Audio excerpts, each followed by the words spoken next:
ગાંધીનગરના ઇન્દ્રોડામાં પશુઓ અને પ્રાણીઓ માટે અલાયદી વ્યવસ્થા કરાઈ છે. ગરમીથી બચવા અલગ અલગ વ્યવસ્થા કરાઈ છે. કાળઝાળ ગરમીમાં બહાર નીકળતા પહેલા 100 વાર વિચાર કરવો પડે છે, ત્યારે પશુઓ અને પ્રાણીઓની કેવી દશા થાય છે. ગાંધીનગરના ઇન્દ્રોડા પાર્કમાં પ્રાણીઓને ગરમીથી બચાવવા ખાસ વ્યવસ્થા કરાઈ છે. પ્રાણીઓના પિંજરાની બહાર 11 જેટલા કુલર મૂકવામાં આવ્યા છે, જ્યારે દીપડા જેવા પ્રાણીઓ માટે ફુવારાની વ્યવસ્થા કરાઈ છે.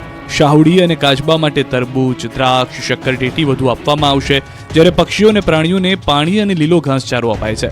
બહારના અન્ય પ્રાણી અને પક્ષીઓ માટે પણ પાણીની વ્યવસ્થા કરાય છે. વધુ પડતી ગરમીના સમયમાં માંસાહારી પ્રાણીઓના પીવાના કુંડમાં બરફ નાખવામાં આવે છે. ભાવનગરના અલંગમાં વિદેશી જહાજમાંથી થયેલી ચોરીનો ભેદ ઉકેલાઈ ગયો છે. ભાવનગરમાં અલંગ શિપ બ્રેકિંગ યાર્ડમાં દેશ વિદેશના અનેક જહાજો આવે છે, જ્યાં શિપ બ્રેકિંગ માટે આવેલા સૌથી મોટા ઇરેકી જહાજમાં દેશી ચાંચિયાઓ લૂંટ મચાવી ચૂક્યા છે, જેને લઈ ભાવનગર લોકલ ક્રાઇમ બ્રાન્ચે પ્રથમ કડી મેળવી લીધી છે. ઇરેકી નામના કન્ટેનર વેસલમાંથી 40,80,000ની દરિયાની વચ્ચેથી ચોરી કરવામાં આવી, જેમાં પોલીસે 5 લાખનો મુદ્દામાલ જપ્ત કરી વિક્રમ ગોહિલ અને જગદીશ મેર નામના 2 ઇસમોને ઝડપી પાડ્યા છે. જોકે અલંગ શિપ બ્રેકિંગ યાર્ડના દરિયામાંથી આજકાલથી નહીં પણ વર્ષોથી દેશી ચાંચિયાઓ દ્વારા જહાજમાંથી ચોરીની ઘટનાને અંજામ આપવામાં આવે છે, જેની અનેક વખત રજૂઆત કરવામાં આવી છે, પરંતુ મરીન પોલીસની નિષ્ક્રિયતાને કારણે દેશી ચાંચિયાઓ બેખોફ બનીને આ પ્રકારે ચોરીની ઘટનાને અંજામ આપે છે. મહીસાગરના આસપુર ગામમાં નેતાઓ માટે નો એન્ટ્રી થઈ ગઈ છે. પાણી નહીં તો વોટ નહીં. ભર ઉનાળે હાથમાં બેનર સાથે તળાવમાં બેસી વિરોધ કરતા આ લોકો મહીસાગરના આસપુરના વતની છે. ઉનાળો આવતા જ ગ્રામજનોના મોતિયા મરી જાય છે. પાછલા 20-25 વર્ષથી ગામનું તળાવ ભરવા આ લોકો રજૂઆત કરતા આવ્યા છે. ચૂંટણી આવે ત્યારે નેતાઓ મસમોટા વાયદાઓ આપી મત લઈ જાય છે, પરંતુ લોકોની સમસ્યાનું નિરાકરણ આવતું નથી. ત્યારે આ વખતે લોકોએ મન મક્કમ કરી વોટ ન આપવાનો નિર્ણય કર્યો છે. લોકોની રજૂઆત છે કે ઉનાળો આવતા જ પાણી સુકાઈ જાય છે, ઉનાળામાં પાણીના ફાંફા પડી જાય છે, લોકોને પાણી માટે વલખા મારવા પડે છે, પરંતુ કોઈ નેતાઓ તળાવ ભરાય તેવું ઈચ્છતા નથી. આ વખતે ગ્રામજનોએ ચીમકી ઉચ્ચારી છે કે કોઈ પણ નેતાઓએ વોટ માટે અમારા ગામમાં આવવું નહીં. પીવાના પાણી માટે મહિલાએ કર્યું બેડા યુદ્ધ. હાથમાં બેડા લઈ યુદ્ધ કરતી મહિલાઓ રામોલ હાથીજણ વોર્ડની છે. રામોલના ખાનવાડી તેમજ ગફુર બસ્તીમાં 800 જેટલા કાચા પાકા મકાનો આવેલા છે. પાછલા 3 દિવસથી અહીં પાણીની ભારે કિલ્લત છે. આ વિસ્તારમાં આવેલ એકમાત્ર તળાવમાં ગંદકીનું સામ્રાજ્ય છે. રહીશો દ્વારા કચરો તળાવમાં ફેંકાતા તળાવની દુર્દશા થઈ ગઈ છે. અસહ્ય દુર્ગંધ વચ્ચે રહેવા આસપાસના લોકો મજબૂર છે. આ વિસ્તાર કોર્પોરેશનની હદમાં આવે છે, પરંતુ અહીં પાકા રસ્તા નથી, લાઇટ નથી, ગટરની કોઈ વ્યવસ્થા નથી. આ વિસ્તારની ચાલીઓ કે બસ્તીના લોકો દ્વારા વપરાતું પાણી ગટર લાઇનમાં જવાને બદલે તળાવમાં ઠલવાઈ રહ્યું છે. અહીં પાણીની ભારે તકલીફ છે. નગર સેવકોને અનેકવાર લેખિત અને મૌખિક રજૂઆત કરવામાં આવી છે, છતાં તંત્ર દ્વારા કોઈ પગલાં ભરાતા નથી. પીવાના પાણીની એક ડોલ માટે લોકો વલખા મારી રહ્યા છે. આટલી યાતના છતાં તંત્રના પેટનું પાણી નથી આવતું. અને સમાચાર પર નજર કરીએ. ઉનાળાની કાળઝાળ ગરમી વચ્ચે રાજ્યની કેટલીક જગ્યા પર વરસાદ વરસે. રાજ્યમાં કાળઝાળ અગનજ્વાળા વરસી રહી છે.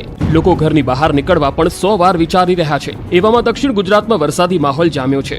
વહેલી સવારથી વલસાડ, તાપી, ડાંગ અને દાહોદમાં વરસાદી માહોલ છે.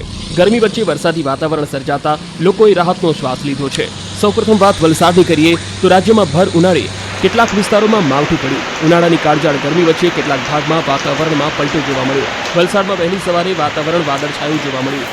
દાદરાનગર હવેલીમાં છૂટાછવાયા ઝાપટા પડ્યા. સેલવાસના ઉમરકુઈ, કિલવની અને સિલી વિસ્તારમાં હળવા વરસાદથી રસ્તા ભીના થઈ ગયા. તો તાપીના સોનગઢ સહિતના ગ્રામ્ય પંથકમાં ગાજવીજ સાથે વરસાદી ઝાપટા પડ્યા. ઘૂંટવેલ, મશાનપાડા, ચાપરવાડા સહિત આસપાસના ગામોમાં વરસાદ પડતા પશુઓનો સૂકો ઘાસચારો પલળી ગયો. આ તરફ ડાંગના ગ્રામ્ય વિસ્તારમાં પણ વાતાવરણમાં પલટો જોવા મળ્યો. આહવા અને આસપાસના વિસ્તારમાં કમોસમી વરસાદથી ખેડૂતોમાં ચિંતા વધી ગઈ. તો દાહોદના ગરબાડામાં પણ સવારે કમોસમી વરસાદ પડ્યો. વાદળછાયા વાતાવરણ વચ્ચે ગરબાડા પંથકમાં ધીમી ધારે વરસાદ પડતા ખેતરોમાં તૈયાર થયેલો પાક પલળી ગયો. રાજ્યના આ વિસ્તારોમાં વાતાવરણમાં અચાનક પલટો આવતા કેરી સહિતના બાગાયતી પાકને નુકસાન જવાની ભીતિ ખેડૂતોમાં સેવાઈ રહી છે. ગરમીને લઈને હવામાન વિભાગે મોટી આગાહી કરી છે. 4 જિલ્લામાં દિવસ તો ઠીક, રાત્રિ સમય પણ ઉકળાટ રહેશે.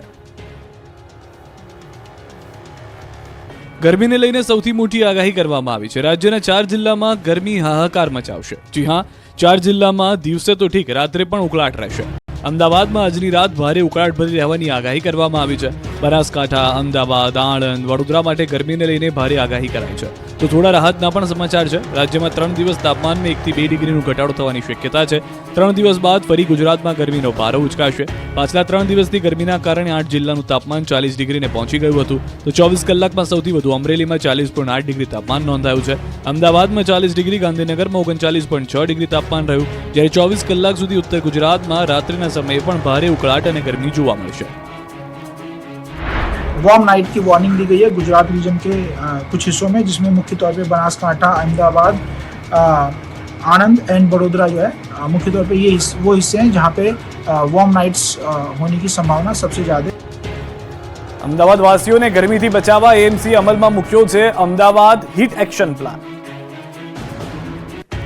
માર્ચ મહિનાના અંતમાં જ ગરમીનો આકરો મિજાજ જોવા મળી રહ્યો છે. ત્યારે અમદાવાદ મ્યુનિસિપલ કોર્પોરેશને શહેરીજનોને ગરમીથી બચવા હીટ એક્શન પ્લાન અમલમાં મૂક્યો છે. ખેડૂતો માટે આપેલી જમીન પર ભેજાબાજોએ બનાવી દીધી 5 સ્ટાર હોટલ. હાઈકોર્ટે તમામની હવા કાઢી નાખી. એપીએમસી દ્વારા સુરતમાં સરકારી જમીન ઉપર 5 સ્ટાર હોટલ બનાવતા વિવાદ સર્જાયો છે. સરકારે ખેડૂતના હિત માટે એપીએમસીની જગ્યા ફાળવી હતી, પરંતુ 5 જેટલા હોદ્દેદારોએ આ જમીન પચાવી પાડી તેના પર 5 સ્ટાર હોટલ બનાવી નાખી. સમગ્ર બાબતે ગુજરાત હાઈકોર્ટમાં જાહેરહિતની અરજી કરવામાં આવી, જેને લઈ હાઈકોર્ટે રાજ્ય સરકારને ટકોર કરતા રાજ્ય સરકાર હરકતમાં આવી.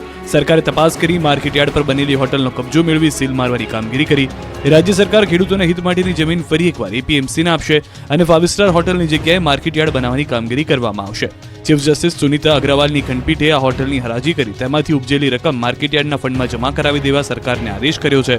ઉપરાંત એપીએમસીના સદસ્યો સામે કડક પગલાં લેવા પણ આદેશ કરાયો છે. કોર્ટે એવી પણ ટકોર કરી હતી કે ખેડૂતોના લાભાર્થે ફાળવેલી જમીન પર માલેતુજારોનો કબજો કોઈ સંજોગોમાં ચલાવી લેવાશે નહીં. બોપલના ટીઆરપી મોલના 4 અને 5મા માળે એએમસીએ સીલ કરી દીધો છે. તંત્રને જાણ વગર અહીં ચાલતું હતું લક્ઝુરિયસ ગર્લ્સ પીજી.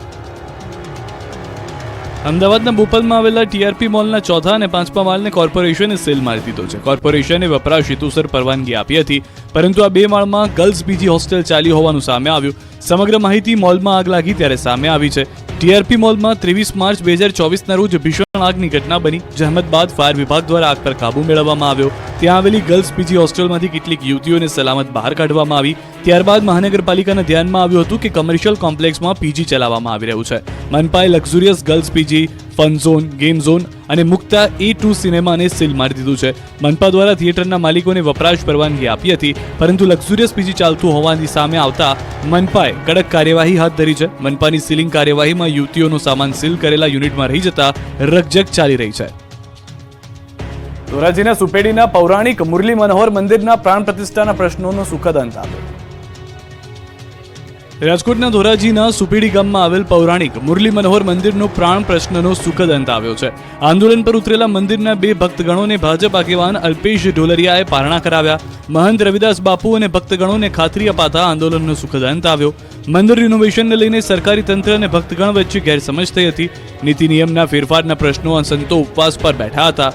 જોકે સમગ્ર મામલે સુખદ ખાતરી અપાતા મામલો થાળે પડ્યો. ભાજપના નેતાઓએ તમામ આંદોલનકારીઓને પારણા કરાવ્યા. અન્ય ભક્તોમાં હર્ષની લાગણી છવાઈ.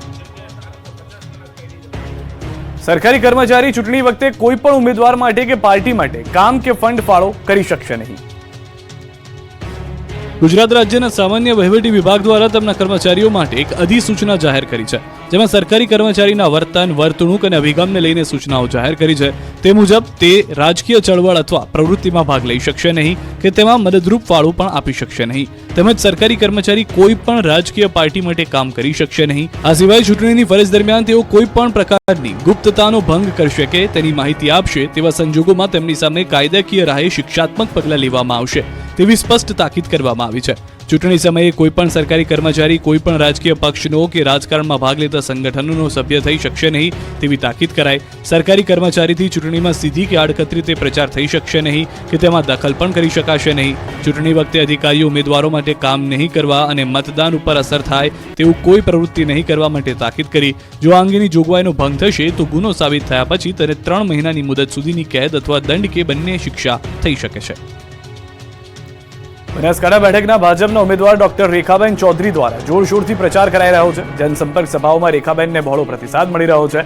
ત્યારે દાંતીવાડાના વાઘરોલમાં યોજાયેલી સભામાં રેખાબેને ગેનીબેન પર પ્રહાર કરતા જણાવ્યું કે હું મોદી સાહેબની ઉમેદવાર છું, જ્યારે સામેના ઉમેદવાર રાહુલ ગાંધીના ઉમેદવાર છે. કેન્દ્ર સરકારના વિકાસ કામોનો ઉલ્લેખ કરતા રેખાબેને લોકોને મત આપવા અપીલ કરી.